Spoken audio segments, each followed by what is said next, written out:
Hello and welcome back to Rock Records Reviewed. My name's Adam. I'm sorry I've been away for a few weeks, but I've had this awful cold that's been going around the country that keeps coming back. But hopefully I'm on the mend now.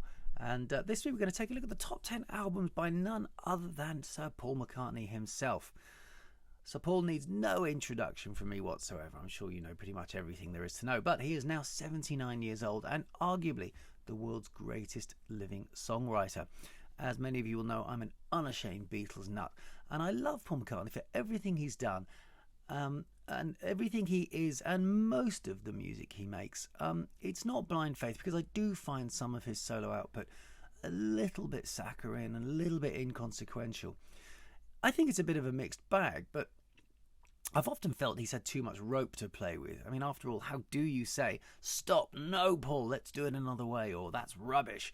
I don't, it'd be quite a tricky thing to do, to hold the reins over a Paul McCartney production session. But that said, I think he's proven himself time and time again as the king of melody, and he's as natural and effortless a songwriter, I think, as you'll ever wish to find. And at the end of the day, his very best songs are amongst, I think, the very best songs that have ever been written, and certainly amongst my very favourite songs, and I'm sure yours as well. I'm not going to include any Wings in this list because I'd like to cover Wings in their own show at another time. And so, Macca has flirted with classical music, electronic music, easy listening standards, traditional rock and roll, and he even wrote the Frog chorus. And so does any of that make it into this top 10? Well, let's find out. And at number 10, I'm going to put his 1982 album, Tug of War. This was his third solo album. I'm not going to include the Paul and Linda album in the numbering of records, but it may well make this list. This was his 11th album, though, overall, since the breakup of the Beatles, and crucially it was his first album since John Lennon had been murdered. And this was a big production. You had George Martin producing this, and a whole array of guests, from Stevie Wonder, Carl Perkins, Ringo, Steve Gadd, Andy Mackay from Roxy Music, Denny Lane from Wings, Stanley Clarke. And a lot of people thought this was a real return to form, not least because it came out with the single Take It Away, which is a real sort of earworm, very catchy, up, bouncy single that did quite well. And it's also, of course, got Ebony and Ivory, the sort of worldwide #1 smash he did with Stevie Wonder.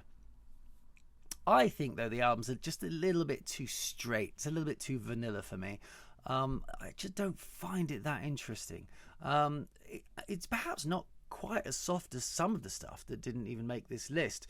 But there's no doubt these songs are the work of a master craftsman, and they're exquisitely put together. But lyrically, I find it a little bit bland, and his penchant for that killer moment, I'm not just talking about the hooks, but the killer moment where it all comes together, vocally, arrangement wise, production wise, it's just not here. And that's a bit frustrating, because he's capable of it, and we had many of those moments throughout his tenure with Wings. He was still nominated for Album of the Year at the Grammys, and it sold in the low millions, thanks mainly to the success of Ebony and Ivory, I think. At number 9, I'm going to put his 18th solo album, McCartney III. Now, this was released in 2020, mid-lockdown, and I was very excited to hear about this album coming out, because we were all in a bit of a lockdown depression, and what will cure a lockdown depression more than a new Paul McCartney album? And it's one of his homegrown albums. It's the third in the trilogy of McCartney 1, 2, 3. These are the albums where he pretty much sort of plays everything himself, writes everything himself, does the production. And I love it when he does all that. It makes me feel that there's kind of no filter to his genius. And although this album is far from genius, it's another peek behind the sort of wizard's green curtain to see how the cogs in his musical brain work. I get the feeling he sort of walks into some sort of Heath Robinson-like studio and starts sort of cranking things into gear and making all this music. What's going to happen if you lock someone like Paul McCartney away and tell him he can't go anywhere and he can't leave the building? Well, he's going to go to his studio and he can't leave the building. Let's hope he's already in his studio then. He's going to go to his studio and just make music, because that's who he is. It's absolutely in his DNA. And this is him making music for himself, and the public really bought into it. It was his first UK #1 album since 1989, helped by a very clever online marketing campaign. And of course, the ever-growing ennui of a captive public clamouring for more stimulation. There is some very, very good stuff on here, particularly I think "Deep, Deep Feeling," which is a great song. But there is also some sort of fairly mundane noodling on here as well, and I don't really mind that on these kinds of albums, because he's not pretending that it's some big, huge production like Tug of War was.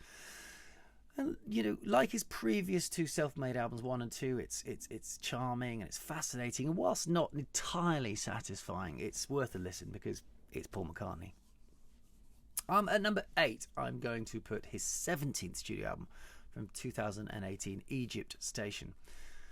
This album annoys me a bit because I think the first 2/3 of it are really pretty good, but it suffers from CD-itis. It just goes on too long, and I think the energy and the vibe and the quality peters out over the last third. It's got 16 songs on it, and it goes on for an hour. That said, people did seem to like it. It was his first solo #1 album in the USA since Tug of War. And the best stuff on here is very, very hummable without being too mawkish. And I think he's on form. I think his voice sounds good.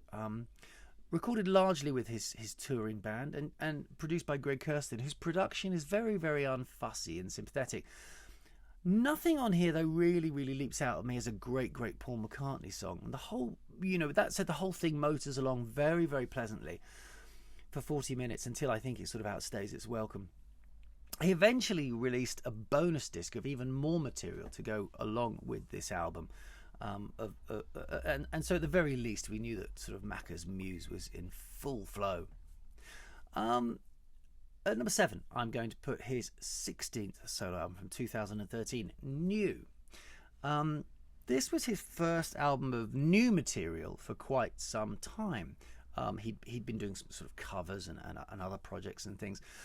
And again, recorded with his regular touring band, which includes the great Abe Laurel on drums, and you've got Rusty Egan and Paul Wickens on keyboards, Brian Ray with Rusty on guitars. And this album has quite a few production credits on it, which always sets my alarm bells ringing a little bit. That said, the production producers here include Mark Ronson and Giles Martin, both very experienced, very, very great producers. And actually the sound is fairly consistent throughout here. You can't really hear the joins between the producers. It's said that he wanted to work with younger people to get a sort of fresh perspective on his music, and a lot of the songs on here were written in the studio on the fly to make them sound sort of more spontaneous. And I think generally it all kind of works. There's the usual mix of autobiographical songs on here. There's love songs to his wife, Nancy Shevell.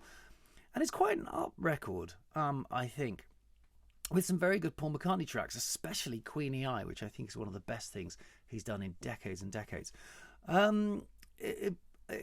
Top 10 on both sides of the Atlantic, and the reviews were very, very positive. But like a lot of his solo material, and like I keep alluding to in this rundown, what does it all mean? Am I being unfair? Does it have to mean anything? I don't know. Sometimes with someone like Paul McCartney, you want there to be. I guess with Paul McCartney, musically, the meaning comes in those magical moments that I was talking about earlier, which we will talk about a little bit later on. At number 6, I'm going to put from 1980 his second solo album, McCartney II.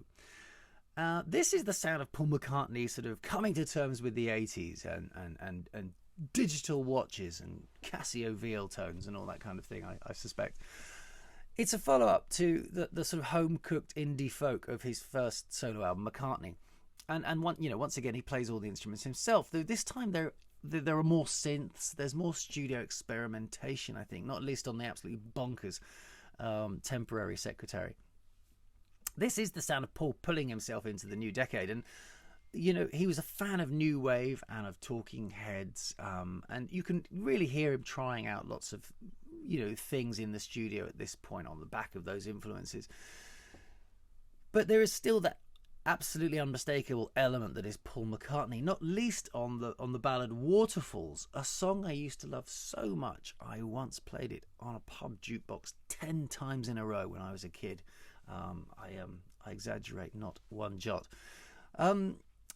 The first single from this album was Coming Up, which is another absolutely brilliant McCartney earworm, and allegedly the song that inspired John Lennon to get back into the studio to make Double Fantasy. But there are actually quite a few songs out there that make that claim.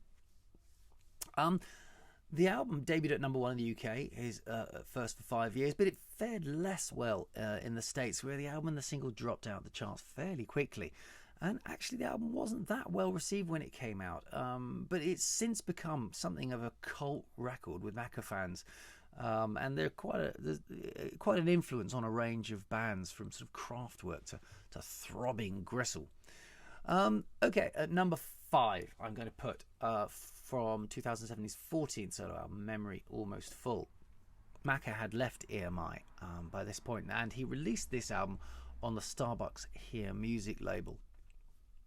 He started work on this before Chaos and Creation in the Backyard came out, but while making this record, he took time out and went away to make that record, and came back to this one, and it's produced by David Kane.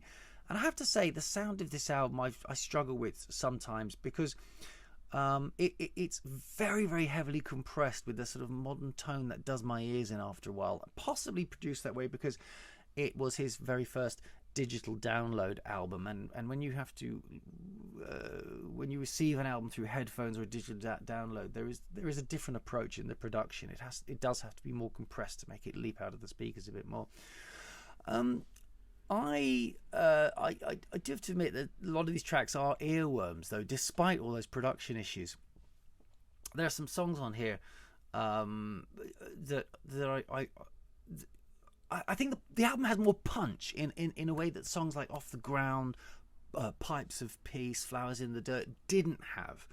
And the best tracks on here, like Only Mama Knows, You Tell Me, they're sort of perfectly good songs to add to his oeuvre. And the medley on the second side, while being No Abbey Road, What Is still a very good listen. And, you know, there's a lot of looking back on here. He's obviously feeling quite wistful, and this is really, you know, he does love a bit of nostalgia, Paul, and it's in full flow here, hence the title of the album, Memory Almost Full.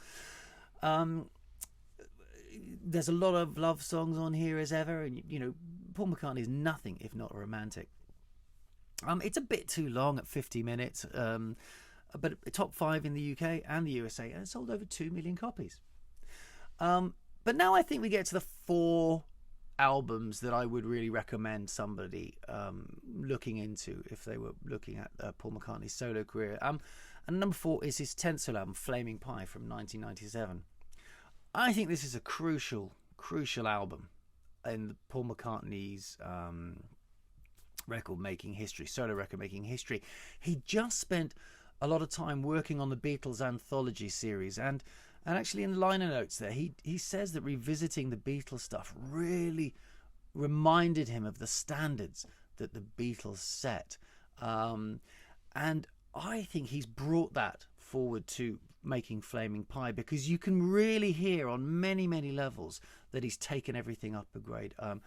The songs are better, the production's better, the overall feel and concept is better, down to even the packaging, the way everything comes together.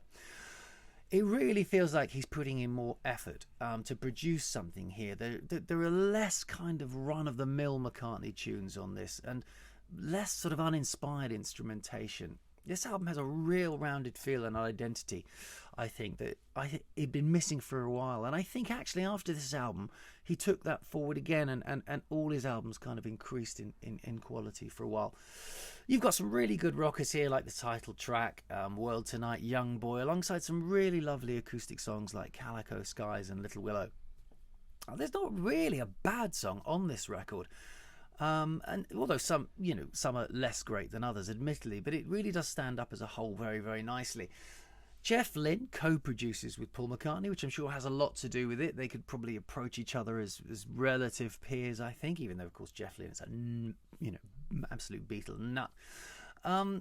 And you can hear that he's really helped Macca keep just the good stuff in the songs. Got great guest appearances from Steve Miller. Ringo pops up on drums. And this was sadly the last album to feature anything from Linda, who's very ill during the making of it, and died shortly after its release, within a year or so. And I think that the sort of spectre of Linda hangs over this album in a very gentle and loving way. The album got to number 2 on both sides of the Atlantic and actually made 998 in Colin Larkin's top 1,000 albums of all time. And it's, I think, very much to this day still regarded as a superior Paul McCartney album. And number 3, from 2005, his 13th solo album, Chaos and Creation in the Backyard. This was famously co-produced by Nigel Godrich of Radiohead fame. And Godrich said he was very, very nervous because he really did want to rein in Macca's occasional tweeness and some of his more sort of softer proclivities, much like we've been talking about in this list. And he wasn't sure that the music legend would be prepared to get his hands dirty, but it seems to have worked. And it started with Nigel Godrich refusing to let McCartney let any of his touring band play on the album. So he wanted McCartney to play all the instruments himself because, there's the odd bit of garnish from guest musicians, but essentially this is McCartney doing what I've been talking about in this list. How I love the fact that he plays everything himself. You get that lovely non-sessiony feel. And it just makes everything much more intimate, and the playing is far more sympathetic and just doesn't have that session gloss that can just sometimes dampen down the punch and effect of a song. Some of this album is very, very good. Riding to Vanity Fair, Jenny Wren, At the Mercy, Too Much Rain are all great songs on an album of really good songs. There's the odd drop, tiny drop of sugar here and there, but actually kind of works because this album has quite a dark feel on some of the songs, which I think is very, very intended. So there's a bit of a nice balance there, I think. Very, very well received by the critics, but oddly only got to the top 10 in the USA and the UK. Didn't really trouble the very, very peaks of either chart. So the top 2, at number 2, I'm going to put his debut solo album from 1970, McCartney. Recording for this album initially started on his home equipment and at his home in London, in St John's Wood, North London.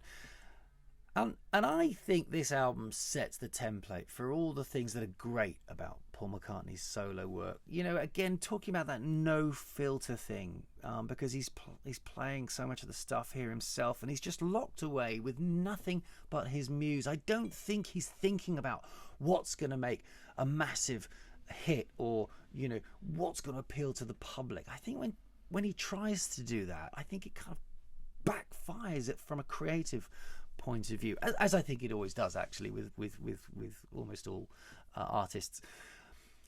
He wasn't really in a great place when he was making this album.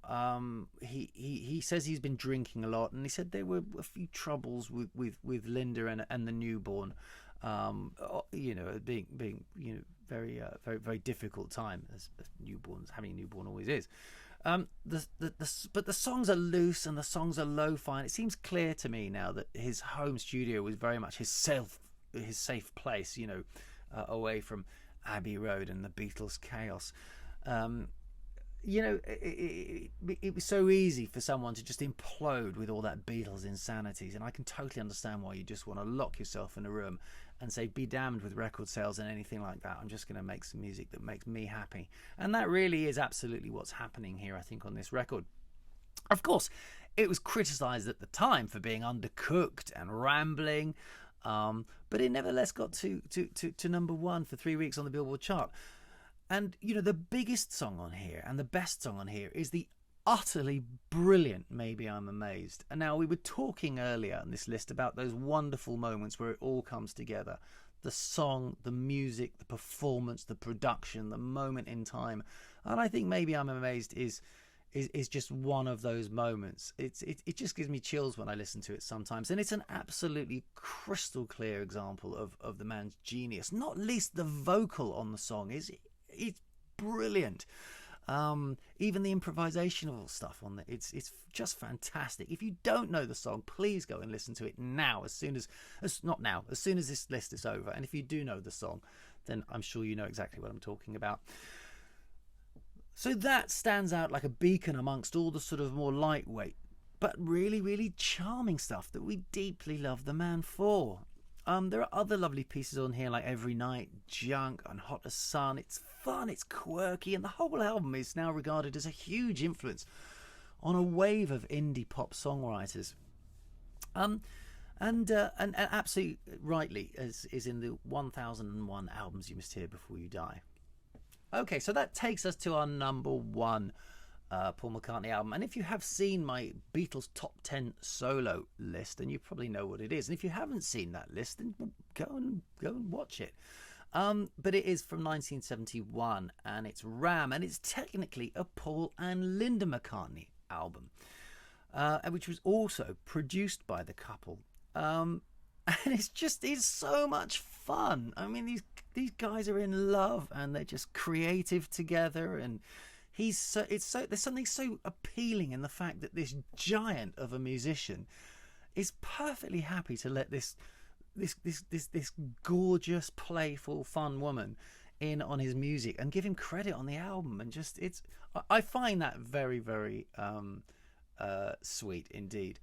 The album was released on Apple, but Paul at this time was in an absolutely nasty, acrimonious split with the remaining Beatles, and many attribute this album's poor reviews, yes, it got poor reviews, to the fact that all the journalists hated the fact that he was trying to break the band up. But again, you can really see how he'd love to just get away from the full Beatles and just be with his wife in another sort of lovely, loving, safe place. I think this album's reputation has had a complete 180-degree reversal in opinion. It's now generally regarded as one of the real pioneering albums of a sort of indie folk pop, and it is just chock full of charm and wit and playfulness, and best of all, it's just got some darn good tunes on here. I mean, funnily enough, for an album that sounds so English, it was actually recorded in LA and New York, most of it, with a lot of good session players, including people like Danny Sewell and David Spinoza. The biggest, weirdest track on here is probably Uncle Albert Admiral Halsey, which is just one of those songs that always puts a smile on my face. Not least because the butter wouldn't melt because they put it in a pile, right?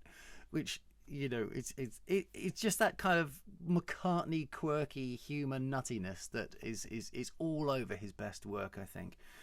But you've also got Too Many People, Heart of the Country, what a great little acoustic song. Ram On, Backseat of My Car, the nutty Mulberry Moon Delight. It's a hodgepodge of musical styles. It's like a sort of, patchwork quilt that they've been sort of sewing together. A musical patchwork quilt the two of them are sewing together. But it all works. Again, it's all very, very lightweight. It's to be almost whimsical. But at its best, McCartney's whimsy is just so disarming and hummable that you're completely won over, I think. Three people who weren't won over were Ringo, George and John, who went on records absolutely slamming it publicly at the time, which is really sad. But I'd like to think that Ringo now loves it, and that somewhere up there George and John are talking to each other and saying, actually, we got it wrong on that one.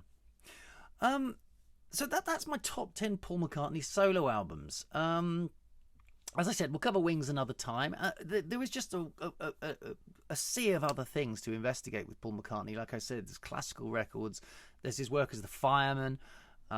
There's that, which is electronic stuff. There's plenty of other solo albums. And he's even started working with Kanye West and other people like that. So, I may have got this completely wrong, according to you. If I have, let me know. I'd love to see what you think. But I will be back again, I hope, in more fine fettle very soon with another Rock Records reviewed. Thanks a lot. Bye-bye.